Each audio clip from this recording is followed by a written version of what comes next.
اعوذ باللہ من الشیطان الرجیم بسم اللہ الرحمن الرحیم السلام علیکم۔ پیارے دوستو، شیر خدا کے شیر بیٹے اپنے تمام اثاثے لٹانے کے بعد گھوڑے پر سوار ہوتے ہیں۔ اپنے چاہنے والوں کی لاشیں اٹھا اٹھا کے نڈال ہو چکے ہیں، لیکن اب بھی چہرے پر شجاعت حیدری کی جھلک نمایاں ہے۔ شمر اور عمر بن سعد جب ذوالفقار حیدری کو میدان کی طرف آتے دیکھتے ہیں تو پریشانی پر پریشانی بال پڑ جاتے ہیں۔ دنیا کا یہ واحد موقع تھا کہ ایک طرف 22,000 کی فوج اور دوسری طرف ایک شخص اپنی تلوار لیے گھوڑے پر کھڑا تھا، اور شاید ہی آپ نے ایسی ڈرپوک فوج دیکھی ہو کہ 22,000 میں کوئی ایسا مرد نہیں کہ جو تنہائی نواسہ رسول صلی اللہ علیہ وسلم شیر خدا کے شیر کا مقابلہ کرنے کا سوچ رہا ہو۔ ویسے بھی ان سب نے سن رکھا تھا کہ ان کے نبی پاک صلی اللہ علیہ وسلم نے فرمایا تھا کہ حسین مجھ سے ہے اور میں حسین سے ہوں، لیکن بدبختوں کی آنکھوں پر لالچ اور طمع نے پردہ ڈال رکھا تھا۔ ہر کوئی دربار یزید میں اونچا مقام اور انعام و اکرام حاصل کرنا چاہتا تھا۔ اب سبھی ایک دوسرے کا منہ دیکھ رہے ہیں کہ شہسوار کربلا کا مقابلہ کون کرے گا۔ ناظرین گرامی، انفرادی جنگ جو عربوں کا شیوا تھا، جہان جنگ کے مقابلے میں ایک آدمی کے بدلے ایک آدمی آتا ہے اور لڑائی ہوتی رہتی ہے۔ شجاعت حیدری کے وارث کو دیکھ کر یزیدی فوج نے نہ صرف انفرادی جنگ ترک کی بلکہ اجتماعی حملہ کرنے کی کسی کو بھی جرأت نہ رہی۔ ویسے بھی ساری فوج نے سن رکھا تھا کہ سامنے وہ گھڑ سوار ہے کہ جس کے بچپن ہی میں اس کی شہادت کے چرچے عام ہو چکے تھے۔ ایک دفعہ جبرائیل امین حضور اقدس صلی اللہ علیہ وسلم کی بارگاہ میں حاضر ہوئے۔ اس وقت سیدنا حضرت امام حسین رضی اللہ تعالی عنہ بھی تشریف لے آئے اور نبی کریم صلی اللہ علیہ وسلم کی مبارک گود میں بیٹھ گئے تو جبرائیل امین نے عرض کیا، اے اللہ کے نبی صلی اللہ علیہ وآلہ وسلم، آپ کی امت آپ کے اس بیٹے کو شہید کر دے گی۔ حضرت جبرائیل علیہ السلام نے مقام شہادت بھی بتایا اور مٹی بھی پیش کی۔ دیکھیے ذرا منظر کشی کرتا ہوں کہ ایک اکیلا گھڑ سوار 22,000 لشکر کی طرف بڑھ رہا ہے تو دوسری طرف لشکر کا امیر عمر بن سعد شمر سے مشورہ کرتا ہے کہ ہمیں حسین پر تیروں کی برسات کرنی چاہیے۔ اگر وہ ہماری صفوں تک پہنچ گئے تو ہمارے سینکڑوں سپاہی جان سے ہاتھ دھو بیٹھیں گے۔ اب حال یہ ہے کہ نواسہ رسول صلی اللہ علیہ وسلم میدان کی طرف بڑھ رہے ہیں اور بزدل فوج دور ہی سے تیر چلا رہی ہے کہ کہیں اگر یہ ہمارے نزدیک پہنچ گئے تو ہم نہیں بچ پائیں گے۔ امام علی مقام سیدنا امام حسین رضی اللہ تعالی عنہ کو تیر لگ چکے ہیں۔ شمشیر حیدری پر پورا لشکر یکبارگی سے حملہ آور ہوتا ہے۔ خوف کے مارے فوجیوں کی گردنیں کٹ رہی ہیں۔ سینکڑوں یزیدی فوجی جہنم واصل ہو چکے کہ اچانک امام علی مقام سیدنا امام حسین رضی اللہ تعالی عنہ کو اذان کی آواز آئی تو آپ رضی اللہ تعالی عنہ نے اپنی تلوار روک دی اور نماز پڑھنے کی مہلت مانگی۔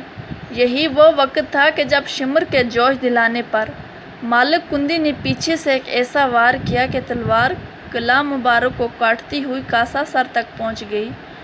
خون کا فوارہ نکل پڑا۔ جیسے جیسے وقت گزرتا گیا تو سیدنا امام حسین رضی اللہ تعالی عنہ کے جسم مبارک پر تلواروں، نیزوں اور تیروں کے زخم بڑھتے چلے جا رہے تھے، لیکن پھر بھی کسی کو اتنی ہمت نہیں تھی کہ شجاعت کے اس کوہ گراں کو گرا سکے۔ شمر ملعون کے کہنے پر سب نے تیروں کی برسات کر دی۔ خولی بن زید نواسہ رسول صلی اللہ علیہ وسلم کا سر کاٹنے کے لیے آگے بڑھا تو ہاتھ کانپ گئے۔ پھر شقی القلب بدبخت اور ذلیل سنان بن انس آگے بڑھا اور انعام و اکرام کی لالچ میں امام علی مقام کا سر تن سے جدا کر دیا۔ ملعون ابن زیاد کے حکم پر تمام سر نیزوں پر چڑھا دیے گئے اور جسم اطہر کو گھوڑوں کی ٹاپوں تلے پامال کیا گیا۔ شہادت امام حسین رضی اللہ تعالی عنہ تاریخ انسانی کا ایک غیر معمولی واقعہ ہے کہ پیغمبر کے پیروکاروں نے اپنے نبی کریم صلی اللہ علیہ وآلہ وسلم کے نواسے کو بے دردی سے شہید کر کے اس کا سر مبارک نیزے پر سجایا۔ یہی نہیں، خاندان رسول اللہ صلی اللہ علیہ وسلم کے شہزادوں اور اصحاب حسین کو بھی اپنے انتقام کا نشانہ بنا کر انہیں موت کے گھاٹ اتار دیا۔ نواسۂ رسول ابن علی رضی اللہ تعالیٰ عنہ اور ان کے 72 جان نثاروں کے خون سے کربلا کی ریت سرخ ہی نہیں ہوئی، بلکہ اس سرخی نے ہر چیز کو اپنی لپیٹ میں لے لیا۔ محدثین بیان کرتے ہیں کہ امام عالی مقام سیدنا امام حسین رضی اللہ تعالیٰ عنہ کی شہادت پر نہ صرف دنیا روئی، زمین و آسمان نے بھی آنسو بہائے۔ محدثین بیان کرتے ہیں کہ نواسۂ رسول صلی اللہ علیہ وسلم کی شہادت کے وقت بیت المقدس سے جو پتھر اٹھایا گیا اس کے نیچے سے خون نکلا۔ شہادت حسین کے بعد ملک شام میں بھی جو پتھر اٹھایا گیا اس کے نیچے سے بھی خون کا چشمہ ابل پڑا۔ محدثین بیان کرتے ہیں کہ شہادت حسین پر پہلے آسمان سرخ ہو گیا، پھر سیاہ ہو گیا۔ امام طبرانی مجمع الکبیر میں محمد بن سیرین سے روایت ہے کہ حضرت امام حسین رضی اللہ تعالیٰ عنہ کی شہادت کے وقت آسمان پر سرخی چھا رہی تھی۔ حضرت علی بن مظہر نے اپنی دادی سے یہ روایت کی کہ انہوں نے کہا کہ امام حسین رضی اللہ تعالیٰ عنہ کے زمانہ میں کم 2 عمر شیزہ تھی، اس وقت آسمان کئی دنوں تک جمے ہوئے خون کی مانند ہو گیا تھا۔ سیدنا حضرت امام حسین رضی اللہ تعالیٰ عنہ کی شہادت کے بعد سید زادیوں کو قیدی بنا لیا جاتا ہے۔ اب اسیران کربلا کا قافلہ شہیدوں کے سروں کے ساتھ کوفہ کی جانب روانہ ہو جاتا ہے۔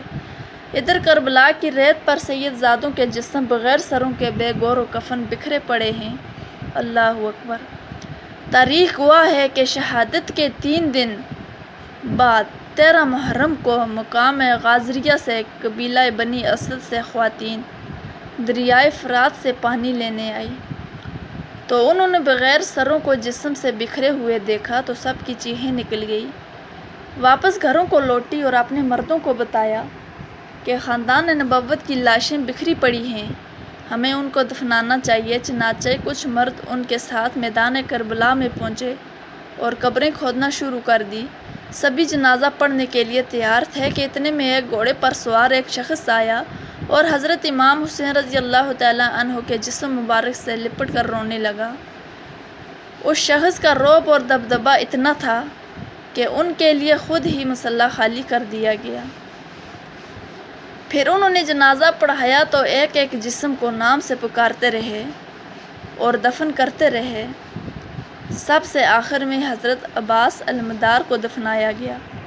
جب وہ گھوڑا سوار جانے لگا تو قبیلہ بنو اسد نے پوچھا کہ آپ کون ہو؟ جواب ملا کہ میں علی بن حسین ہوں۔ یہ کہہ کر چل دیے اور نظروں سے اوجھل ہو گئے۔ اللہ اکبر، اللہ اکبر۔ تو پیارے دوستو، امید کرتی ہوں کہ ہماری آج کی ویڈیو آپ کو پسند آئی ہوگی۔ اگر ویڈیو پسند آئی ہے تو ویڈیو کو لائک کریں اور ہمارے یوٹیوب وائس چینل کو سبسکرائب کریں تاکہ اور بھی اس طرح کی معلوماتی ویڈیو آپ کے لیے لا سکیں۔ اللہ حافظ۔